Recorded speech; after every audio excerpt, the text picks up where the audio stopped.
Good morning and welcome to another JP Tech Talk. Today we're going to be discussing Adobe Bridge and how to organize images and use some of the capability of this program to do things like thumbnails and print different kinds of proof sheets, and also just generally labeling, using the program to organize your images into folders, quick folders, a whole bunch of different fun stuff.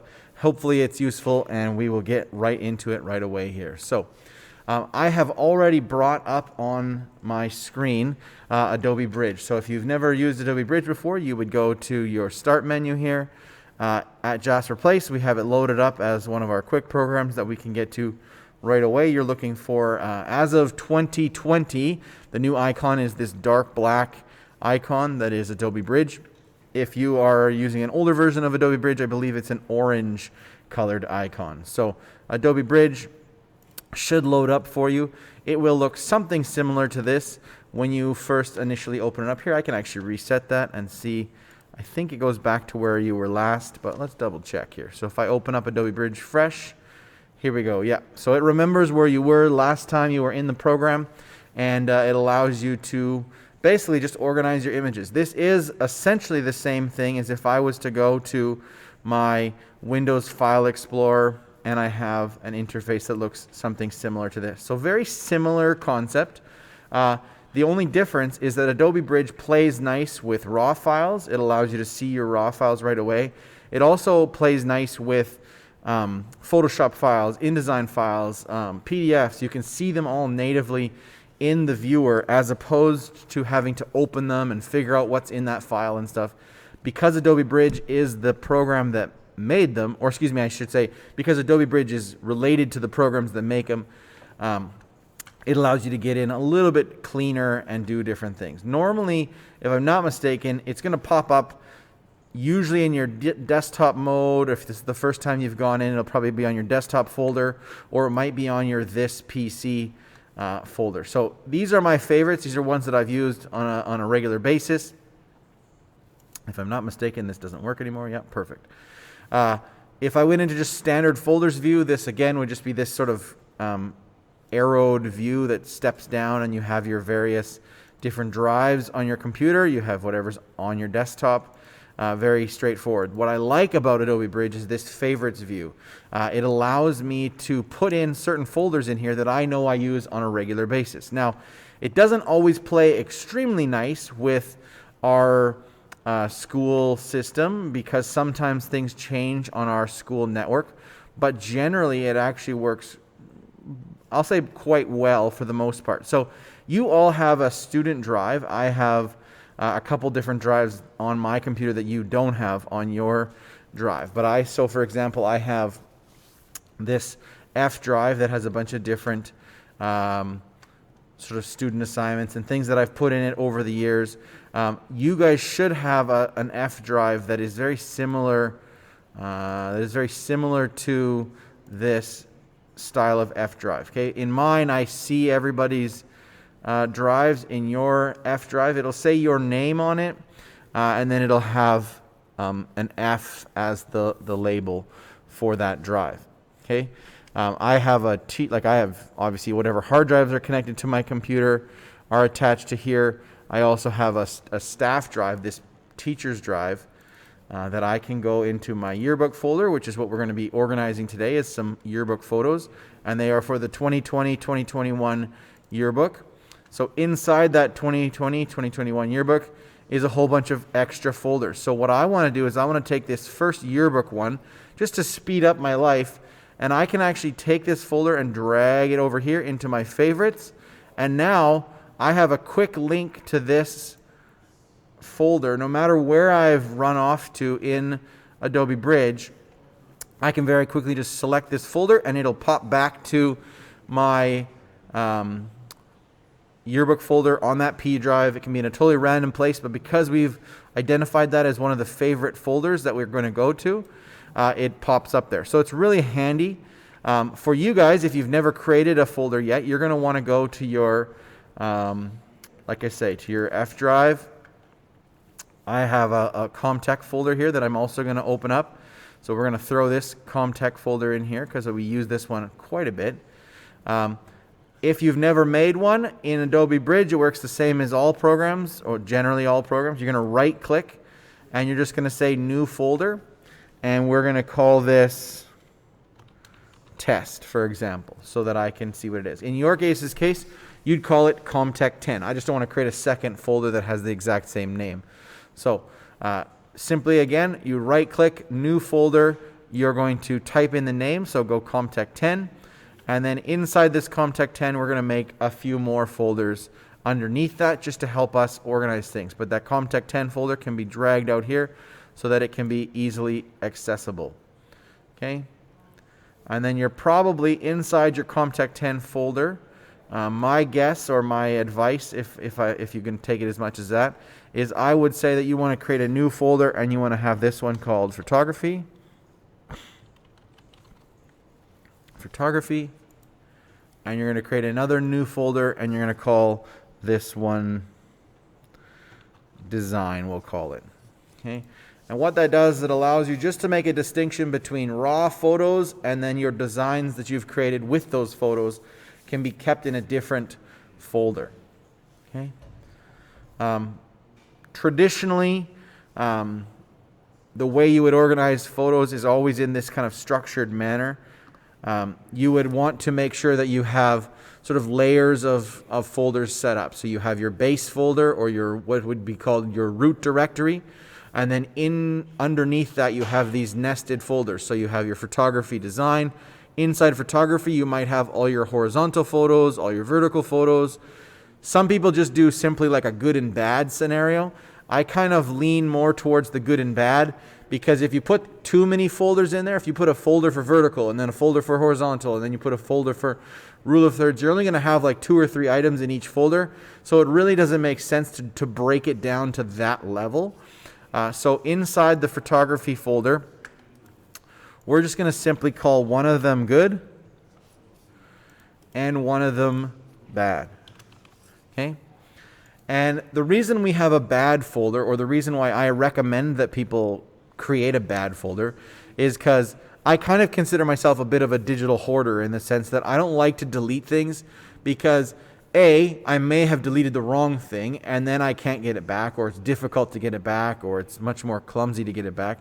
But also, technology changes. There's some photos that I took when I was just starting out in photography that if I went back to them now, I clearly don't have the time to do this, but if I did, I know specifically a few that I'd love to try someday, that the technology has changed, and what was considered a blurry or maybe not the clearest photo 5 years ago or 6 years ago, they've changed the way that Photoshop can analyze pictures and can do color correction and can do sharpening and stuff to make it way more natural and way more realistic.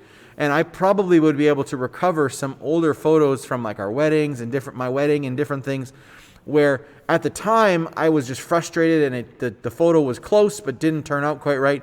But now if I took it and opened it again in Photoshop and re-edited it, I'd be able to go through it again. But if I had just deleted those and said, it's blurry, I can't deal with this, I'd never be able to get that back. So I think it's really important that, obviously there's space requirements. There's a point where you have too much stuff and you just need to shut her down.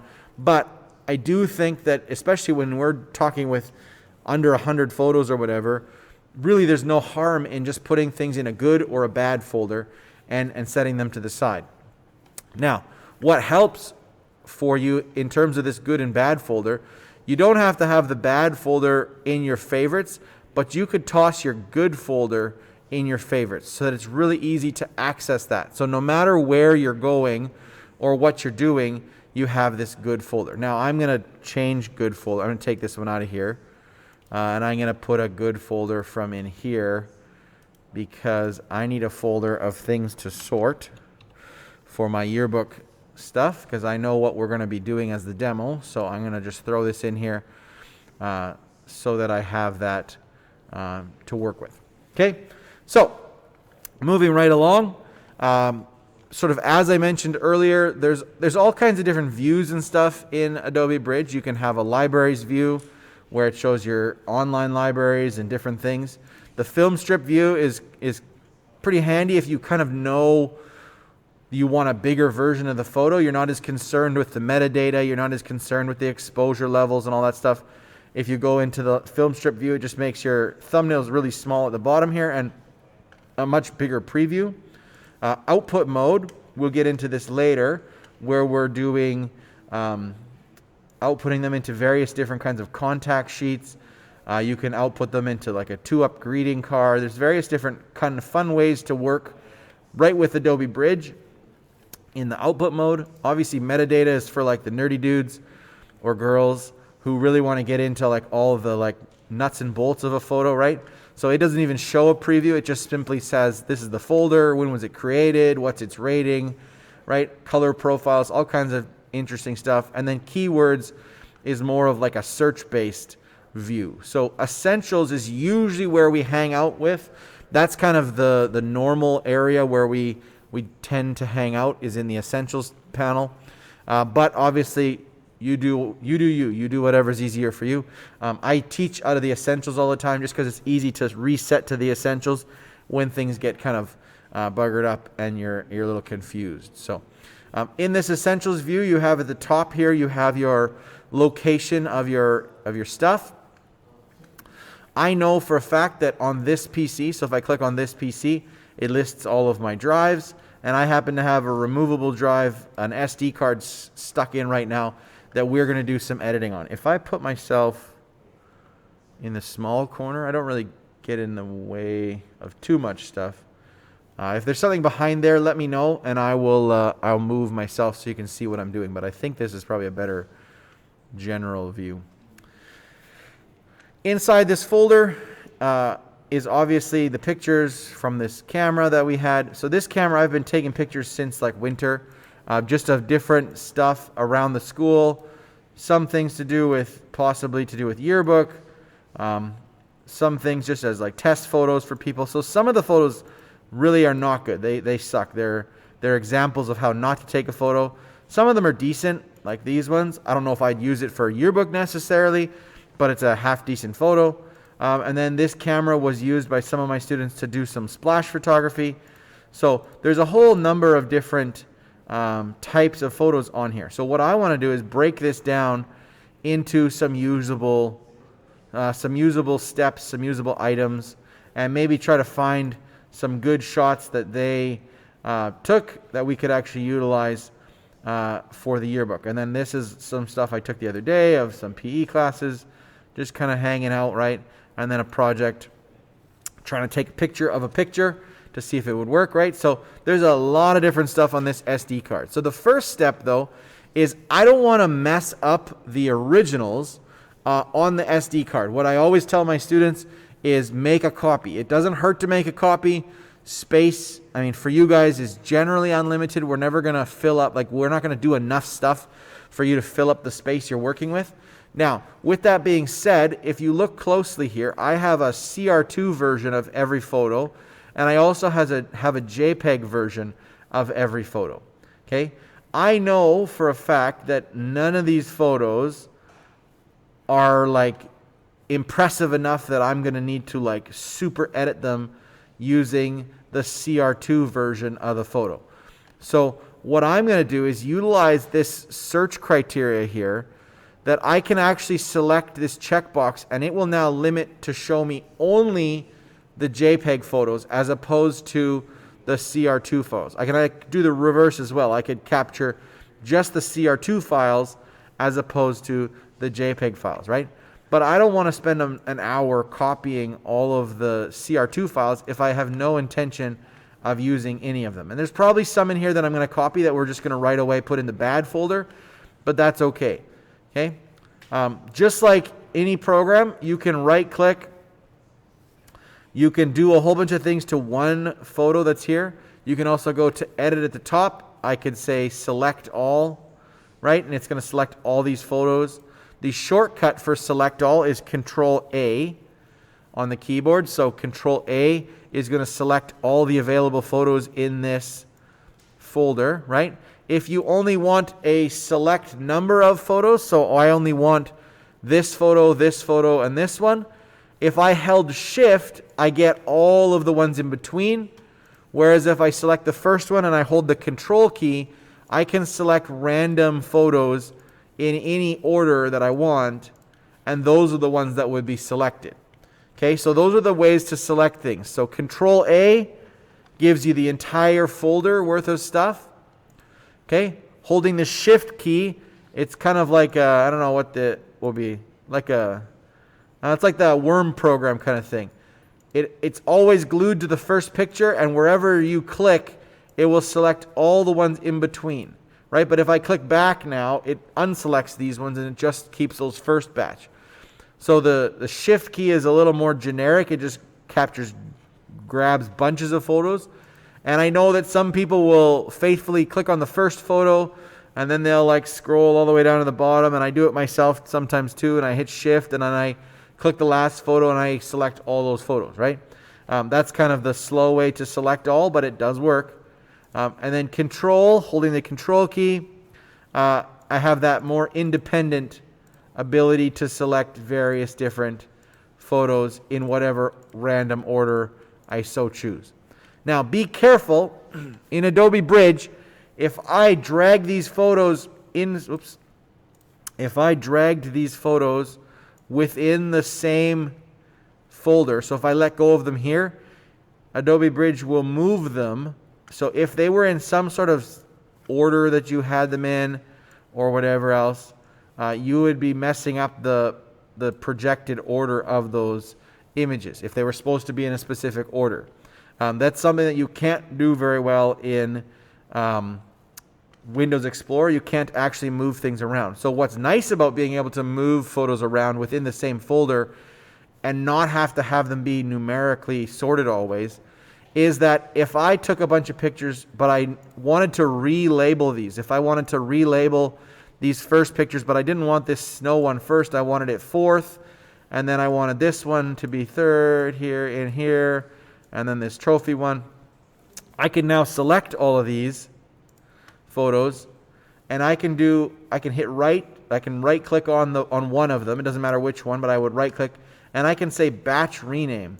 So I can rename all of these photos. This little dialog window pops up here, and I can rename all of these photos with a specific set of instructions. So in this case, we're just going to say that we want to be the current file name on here, and then the text that we're going to add is a number sequence, so a sequence number. It's going to start with number 1, and it can be 3 digits long, and then these ones are just going to be, they're going to be text, but we're going to leave them blank and ignore them, right? So you can see what the current file name is, image underscore 0801.jpg, and the new file name is going to be 0801.0001 or 001, excuse me. And so this obviously is very confusing. We would probably never do it this way. So what you would probably do is put in some text, give it a new name, all that kind of stuff. So we're going to do the whole folder in a minute and rename it. But right now I just wanted to show you how doing this small amount, it'll change up these numbers. So now if I sorted, instead of sorting manually, if I sort by file name, these images will all show up together in the same order that I had kind of placed them in.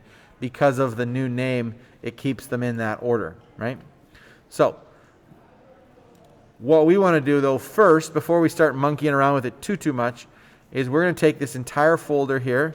So we're going to do Control A, and we're going to drag the whole folder from here into my to sort folder. So in your case, you'd be dragging the entire batch into your Comtech 10 folder. And what that's going to do, you see a thing saying copy files. If I had wanted to cut them, so take them physically off the SD card and put them on my computer and only have one copy of them, I would have to hold Shift while doing that drag function. And then it would say cutting files instead of copying files. In this case, I want to leave them on the SD card until I've got them copied. I've made the mistake with Yearbook that someone has bumped my computer, or the SD card has fallen out while copying photos and it's corrupted the photos on that drive. So I try not to cut things. I will eventually just delete them off this SD card. I don't need to keep multiple copies of them, but I want to make sure that the copying process happens smoothly and that all the photos arrive in their new destination before I go back and format the SD card. It's just a safer set of operations, I feel, and gives us a little bit of a better result. So these ones here, I've got all these folders. It didn't change anything to the drive, right? If I go back into it now, I still have the JPEGs, I still have the CR2 files, right? I've got those weird ones that I relabeled at the end here, right? And nothing has changed to it. So technically I could delete this if I wanted, or in our case, I'm going to wait till I'm finished sorting in case I screw something up, and then I'll go delete everything at the end. So I'm going to go to my to sort folder. You guys are going to go to your Comtech 10 if you're working with live photos and following along. Okay. The next operation in my to sort folder, oh, I didn't have a new good and bad here. Hang on a second. So we got a good folder, right click, bad.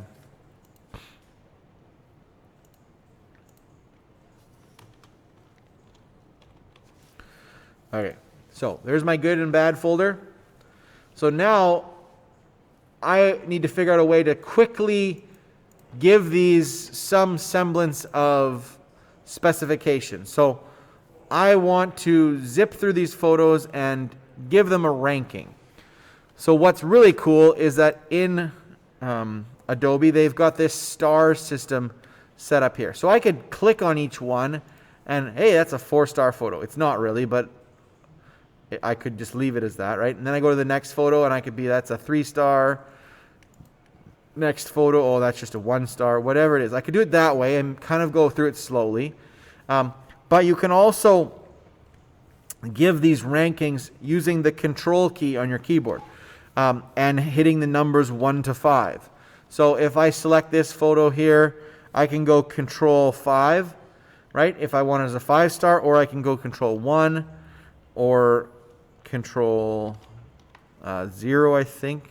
What is tilde? No.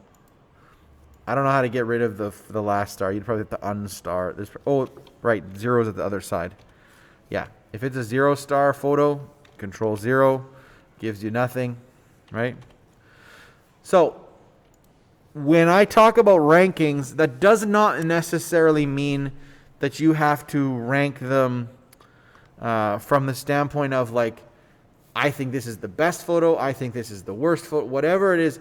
The ranking system can be used in your own brain in different ways. So for me, if I know it's a 5-star photo and I'm for sure going to use it in the book, I'll probably rank it as a 5. But there's a lot of times that I'll rank something as a 3 or a 4 to remind myself, like, okay, this 4 is a good photo, but it needs to be edited. This number 3 is a good photo, probably not going to use it, but I'm going to rank it as a 3 instead of as something less than that, right? Or I might rank something as a number 1. Like, so for example, we've decided to go away from this logo. We're not going to be using it anymore as a school. This is the old, you guys can't, only the people in person can see it. Hang on. This is the old school mascot logo, and we're going to retire it and move in a more positive direction. And I know there's some negative connotations that follow this old mascot. So we're going to, as a school, we've decided, and as a community, we've decided to not use it in our publications, in our sports, in our athletics, all that kind of stuff anymore. And because of that, this particular picture, if I mark it as a 0 or as a 2 or 3, it might be a decent photo, but it's going to get mixed in with stuff that I'm going to continue to see. Whereas if I rank it as a 1 on purpose, I'll know that I can delete all of the number 1s and I can just get rid of them off of my hard drive. So sometimes I will purposely rank something as a 1 to remind me to delete it. Yes, I could probably delete this, and I will. I'll rank this as a 1 too because it's a lame photo, just super blurry. I don't think I would ever need that kind of photo, right? But there's nothing wrong with this photo, so I might either just leave it or I might rank it as a 2 to keep for down the roads, just from a historical perspective. Maybe I want to reference, what was that paint job that they used to use in the gym or whatever it is. I can kind of go back to it later. It's not a photo that I would ever use, but it also doesn't need to be deleted. So that's, again, just sort of my brain, how it works when it comes to the ranking system and how I use it. It's not necessarily ranking the photos good, bad. It's more just for me, it's ranking like, would I use this? Would I not use this? What's going on, right? So this photo kind of looks like a lame photo, but it's actually probably something that would be like a 4, because I might need to tweak it, but I could use it in the book in the sense that it does show kind of how our lunches happen at the school and how everyone's all spread out and kind of in their own little world and not eating together and stuff, the way this was at the beginning of the year, right? So again, just some interesting stuff. I'm going to rank this as a 4 too. This is a 2. So now I'm using my arrow keys on my keyboard. Instead of having to move my mouse all the time, I'm just arrowing through the photos, and then with my left hand I'm holding. I wish I had a camera to show like my hands and stuff, but I can't really do that. No, here, let's go this way. So right hand, left hand, right hand on the keyboard, I'm using the arrow keys. Left hand on the keyboard, I'm holding control, and then my keyboard has a number pad. So with my right hand, I can pick the numbers 1, 2, 3, 4, 5, or 0, which tends to be fairly quick in terms of operating my way through the photos, right? So I haven't ranked this one yet, so this is going to be like a 3 or a 2 here. Let's rank this as a 2. I'm just going to keep it, but not fully get rid of it. So this is my 1. I'm going to delete that one.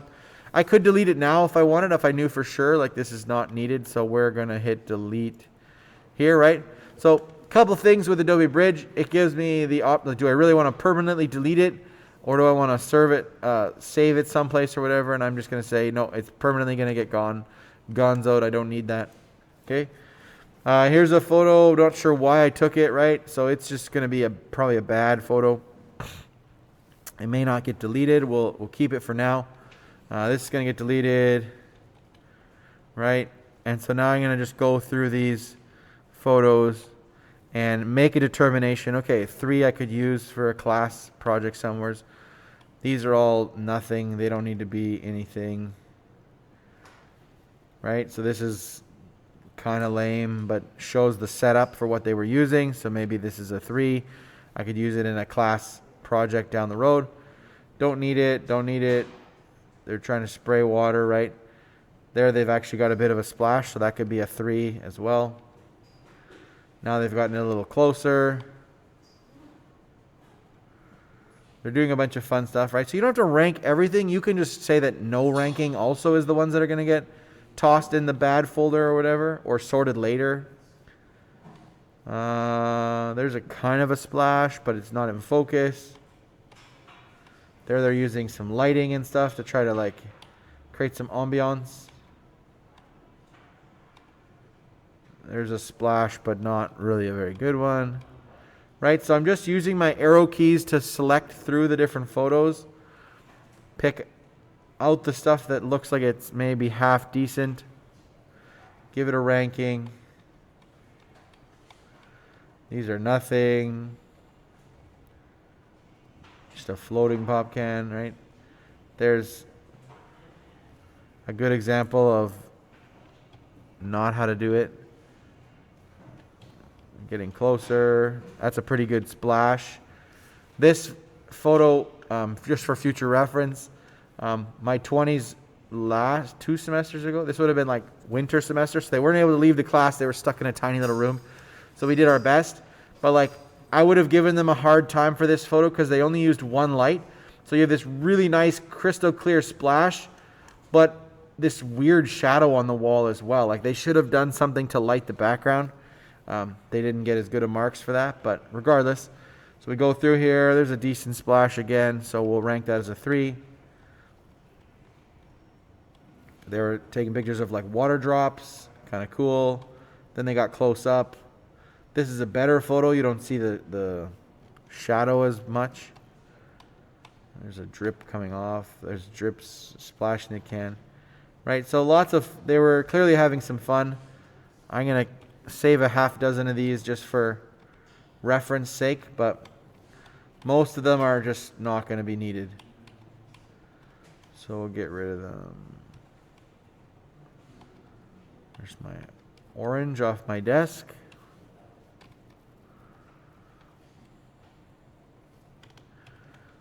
It's quite a splash.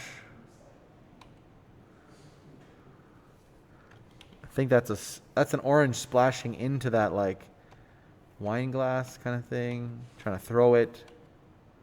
There's an old cell phone that they started playing with.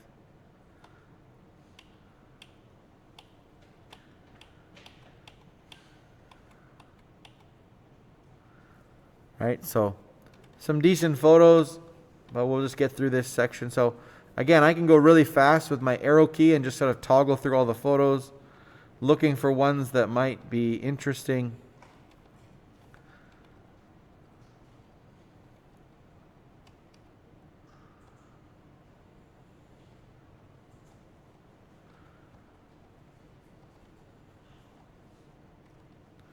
So now they went to a black background, which helps to cut down on some of the distractions, but now focusing becomes an issue. So you have to kind of like pre-focus it. They're testing their lighting. And then we're outside, right? So this one, so now we get into the stuff where it's like, oh, I could probably use this for yearbook. So now if I want to rank a whole bunch of these, so I know these could be, I don't want to sort all of them, but I know that all of these outdoor ones were intended to be used for the yearbook. I can actually select a whole bunch of photos and I can control 4 and it'll rank all of them as a 4-star ranking. So if you notice, I went control 4 and every single photo got ranked as a 4. These are going to be garbage. What do we got here at the end here? I'm going to keep this one for my records, so it's a 3. Snow I don't need. This was going to become an HDR photo of the school, so this is for sure a 4. This, someone took a picture of that scholarship, I don't know why. Here's a picture of a computer. This might come in handy. This mosaic wall might come in handy. I don't think we need the thing. So now if you look on my left side of my panels here, in my filter section, oh, am I covering up the filter section? I think I am. Hang on a sec. Sorry. I'll go up here. So in the bottom corner here, you can see the filters now. If you look, there's 239 that have no ranking. There's stars, some that have a 2-star ranking, or excuse me, 1-star ranking, 2-star ranking, 3 and 4, right? And then it also tells me I have 2 folders and 288 JPEGs in this one single folder. So I can take the folder number 2. I want to select this 2 folders because I need to have my good and bad folders selected. And then I'm going to select my 2-star photos and my no ranking photos and have those photos all be selected. I don't know why are they not? Oh, that was weird. Took a second for them to show up. Okay, so then I'm going to now select all of these. So I can do shift, click the first photo, click the last photo, or you could also do a control A and select all of them and then hold control and deselect the bad folder and deselect the good folder, because now I'm going to drag all of these photos into the bad folder and just put them away into the bad folder.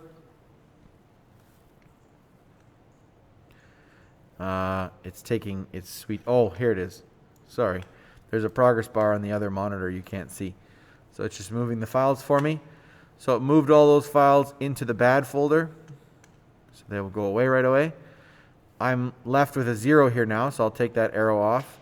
And I'll take this arrow off for my no rating ones, right? Inside this folder, what I have left, oh, it didn't copy the 2. Oh, the 2s, yeah, they're just the kind of random school photos. Okay, so now I know for me, as a teacher, I have a couple of these photos that need to go into different places. So my 2-star ones, these ones of like the school or stuff that I might use for the school, not for yearbook, but for classroom examples, I'm going to throw into my Comtech 10 folder. So when I do that, when I copy them into there, if I go to Comtech 10 now, I have a copy of them all in this folder. Okay, if I go here and I want to cut them, which is what it probably would be better if I just cut them out of here. If I select these guys, when I drag this over, now I'm going to hold the shift key, and instead of a plus sign for copy, if I hold shift, it's going to cut them and put them in there. So they won't be left in my to sort folder anymore. They'll now just show up in the Comtech 10 only folder. Okay. Similarly, these pictures of classroom stuff, this one to this one, are also all going to go into the Comtech 10 folder. And then these three are going to stay in the yearbook folder. So they're going to go into the 2020-21 here folder. So I'm going to select these, put them into here. Boop. And then I've got my 4-star ones that are needing some edits, but they're certainly going to be part of our yearbook somewhere. So they need to go into a different folder. So I'm going to take these ones all out of the sort, stick them in the 2021 photos chunk, and it's going to move them all over for me. When I go into the 2021, I've got the folders that I created from before, and then I also have these new photos in here, right? So I can go, instead of to sort, so now I can say, we'll call it school life photos, and this one of these kids eating will go in the school life. This one of the gym, I don't know, maybe we'll make a new folder that says like school facility. They did a whole bunch of renovations this year, so we might have some space in the yearbook specifically to sort of take some pictures of the different places. These two here, I was thinking of using them like kind of as like backgrounds or dividers, so I could say background photos. And then if it gets a little weird with like this stuff being in your way, maybe you wait with those. Maybe you put this maybe I'll deal with some of these phys ed class ones, right? So this would be phys ed.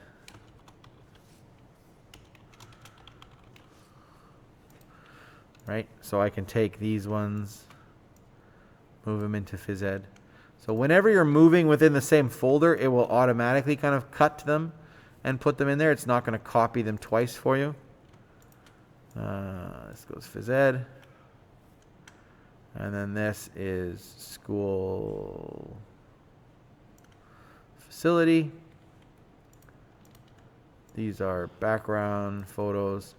And then this one, I need to edit these before I turn it into a background, but it is going to be some kind of a cool background photo at some point. So I'm still going to stick it in the background photo. So hopefully that gives you a little bit of an indication of just how I would kind of think my way through editing the photos and getting them organized into Adobe Bridge. That's kind of like sort of step A, if you will, in terms of you want to make sure that things are in the right location before you go changing names and monkeying around with them too much. I do know people that like label things like faithfully as they go through it. I deal with a lot of photos and I don't have the time to not all photos need to be labeled as to the event and stuff. Contrary to what people might say, when you're dealing with thousands of photos, if they're just in a folder all together, that is the label. You don't have to have every single photo labeled as whatever that event was, especially if it's a folder like this where it's all mixed up and it would be really clumsy. What does get handy, if you will, is when I get into a scenario like this where I do have them all sorted, and down the road they might get into a different scenario. So if I did phys ed class again here, right? Not that I need to label this stuff per se, but these are all like this would be considered an individual photo. This is like whatever, right? You're not going to label every photo like guy standing in field, swinging tennis racket, like hitting tennis ball. Like you're not going to do that because it's not needed. You could, if you wanted to, you could put all kinds of information to every single photo that you take pictures of. I don't think it's necessary to have that in there, right? But if you did want to like label these based on maybe the date they were taken or the location or whatever, right? You could grab them all, hold shift, right? And do a batch rename. And in here, this is where instead of current file name, I'm going to put text. So now I might say like physed, oops. And I'll say 2021 or whatever, just so it's really obvious for me. And maybe I'll say spring, so that I know for sure that this was the group of photos. What's tricky, you got to watch when you do a sequence number. It'll always advance the sequence number to whatever the last number it used was. So I can put this back to 1 because I want the first photo to be a number 1. And then when I hit rename, now all of these are going to rename to physed 2021 spring 001, right? And then 002, 3, 4, 5, 6, 7, 8, 9, all the way to 20, right? So now it's just a little easier because the next batch of photos that I throw in here, they might be soccer, or they might be like badminton, or they might be something else random that's not spring. I guess I could have put in here, like instead of phys ed, I could have put like, I don't know, tennis, baseball. I don't even know what they call that. Do you guys know what they call that? Is it just a fun thing they made up? Excuse me. Okay, so anyways, we got another one. There we go. Do you guys online know what it's called? Anyone played that? Tennis, baseball? Maybe that's what it's called, tennis, baseball. We could do that. We could highlight all of these, do a batch rename, and instead of physed 2020, we could say tennis, baseball. We'll spell it right here. Then you know, I don't know. To me, it's a little overkill probably, but this helps you at least know what's going on, right? So then I hit rename again. It'll switch them from phys ed to tennis, baseball, 2021, blah, blah, blah. And it's got all the different stuff there. Okay? So hopefully that makes sense to everybody. I don't know why why is there 3 periods in here?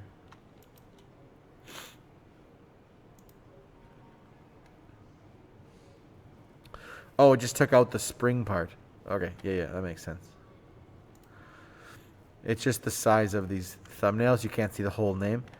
Which actually brings me to something else. So at the bottom here, your view, you can set up your view a little. You can have bigger icons if you want big thumbnails. You can make them super small so you can't really tell what they are, but there's lots of them. Or something kind of in the middle so you can read things. Also, you can move around your panels in your Adobe Bridge, right? So I can make this panel bigger. I can make this panel much smaller, kind of like a thumbnail on the side. Anytime you have something selected, it shows up in this preview view, right? Now, some people still like things in paper. I love to mark things in paper because I'm not a big fan of like marking things online. It's actually kind of clumsy. Plus, we have a printing section that you guys have to accomplish. So printing out your photos is something that I have turned into being kind of a mandatory thing. For those of you guys online, obviously, you're going to have to just submit it digitally. But what you're going to do is submit a digital version of the contact sheet. So you're still going to create the contact sheet. You're just going to do it digitally. With that being said, I've got a bunch of photos selected. So you may not be able to do this with me today, but you need to find your photos for I would have all your horizontal photos just in one folder, and then all your vertical photos. So you're going to do 2 of them, right? There'll be 10 photos to each page. And then you're going to go to output, and it has all the ones selected that I already had selected before.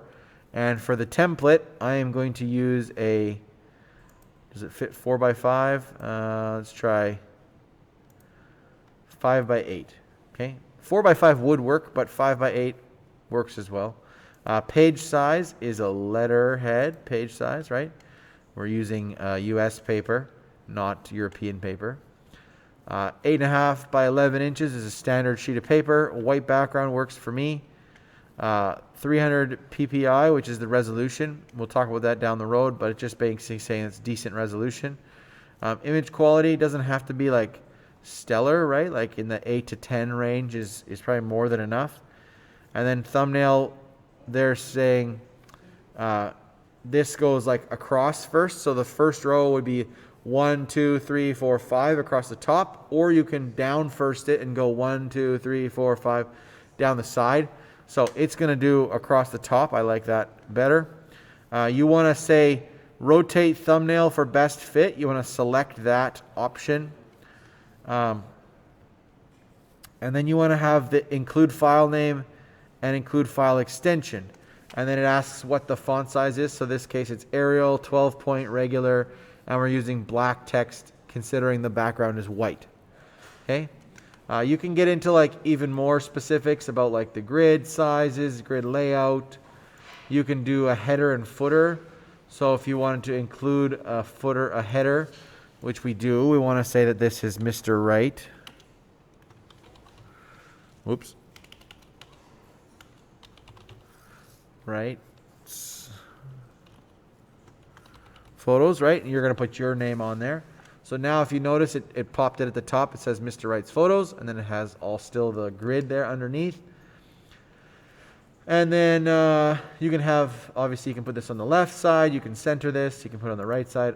I'm going to leave it on the right just for fun. Usually you put a staple on the left, so you don't want to staple through your name. Header size, you can make it bigger, smaller. Again, you can change the font colors and stuff. We don't need a footer. We're not going to need page numbers because there's not that many of them.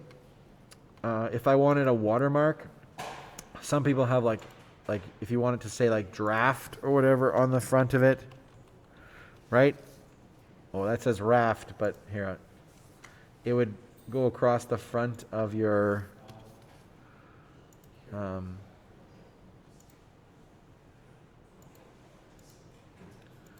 it would go across the front of your pictures and stuff, right?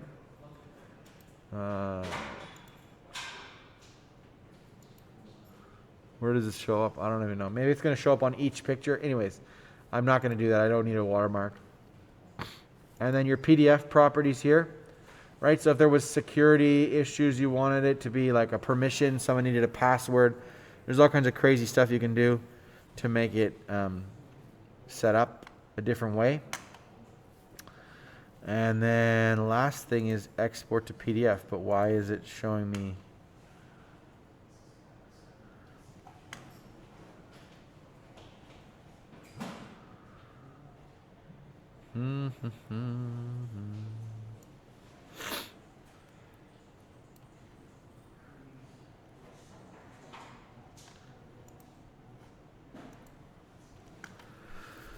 We have gotten stuck here. What is going on?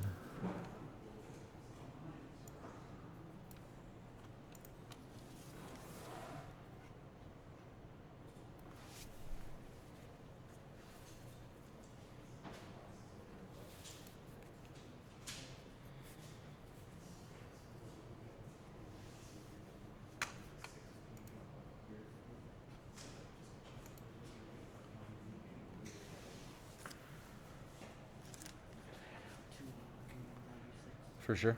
Thank you so much. What is going on here?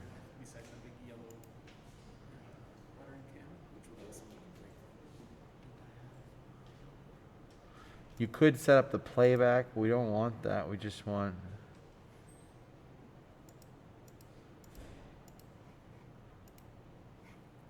Huh.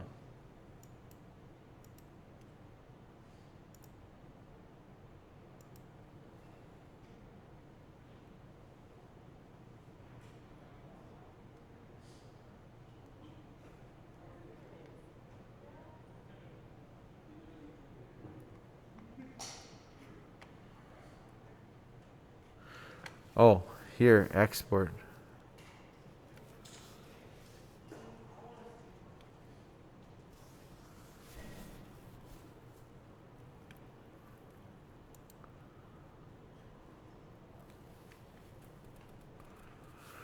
That's really weird. Normally you would just hit export to PDF. Why is it?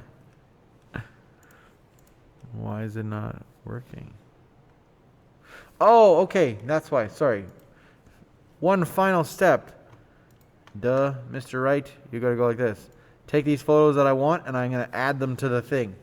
That was dumb. Sorry. You they're still selected, but you haven't said which ones need to go as part of your layout. So you select them into there. I wonder if you can move them around. Yeah, if you want to change the order of them, say you're like, oh, wait, no, that one's supposed to be there. You can set them up. They're going to be on here. Sometimes the names will get cut off if they're super long. So double check your document settings and make sure that your file or your labeling and stuff is smaller if need be.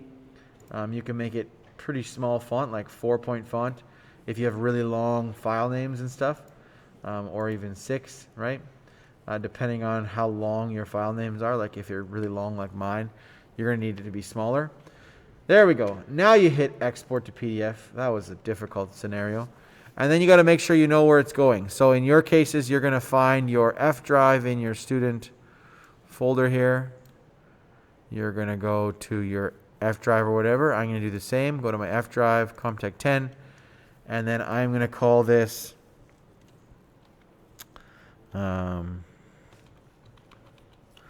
we'll just say contact, or we'll say horizontal, so it's more relative to what you're doing. Horizontal contact sheet, right? And then I would go _right because that's my name.